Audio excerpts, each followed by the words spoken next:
జరిగాయి కాబట్టి వాళ్ళకి అన్ని విషయాలు తెలుసు. ఉమ్మడి నెల్లూరు జిల్లా నాయుడుపేట సంజీవయ్య క్యాంపు కార్యాలయంలో వైసీపీ ఆవిర్భావ దినోత్సవ వేడుకలు ఘనంగా జరిగాయి. వేడుకల్లో వైసీపీ రాష్ట్ర కార్యదర్శి కామిరెడ్డి సత్యనారాయణ రెడ్డి పాల్గొని పార్టీ జెండాను ఆవిష్కరించారు.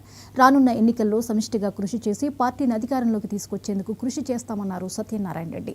అబద్ధపు హామీలతో కూటమి అధికారంలోకి వచ్చిందని విమర్శించారు.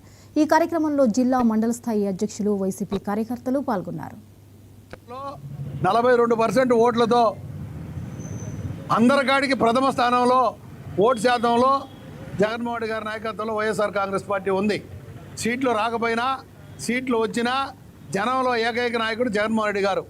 రాబోయే రోజుల్లో జగన్మోహన్ రెడ్డి గారిని వైఎస్ఆర్ కాంగ్రెస్ పార్టీని ఎప్పుడు ఎన్నికలు వస్తాయా, ఎప్పుడు జగన్మోహన్ రెడ్డి గారిని ముఖ్యమంత్రిగా చేసుకుందామని పేద బడుగు బలహీన వర్గాలు అటు వైఎస్ఆర్ కాంగ్రెస్ పార్టీ కార్యకర్తలు అహర్నిశలు కృషి చేసి రాబోయే రోజుల్లో జగన్మోహన్ రెడ్డి గారికి అండదండలు అందించేదానికి సిద్ధంగా ఉన్నారని మీకు అందరికీ తెలియజేస్తున్నాం.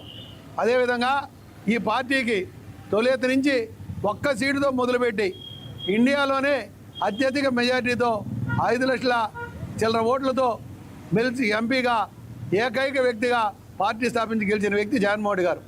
అదేవిధంగా సుదీర్ఘ పాదయాత్ర, ఆయన జైలు జీవితం, ఆయన పెట్టిన ఇబ్బందులు, వైఎస్ఆర్ కాంగ్రెస్ పార్టీ పెడతామన్నప్పుడు సోనియా గాంధీ చంద్రబాబు నాయుడు కలిసి జగన్మోహన్ రెడ్డి గారిని పెట్టిన ఇబ్బందులు ప్రజలందరూ గమనిస్తున్నారు.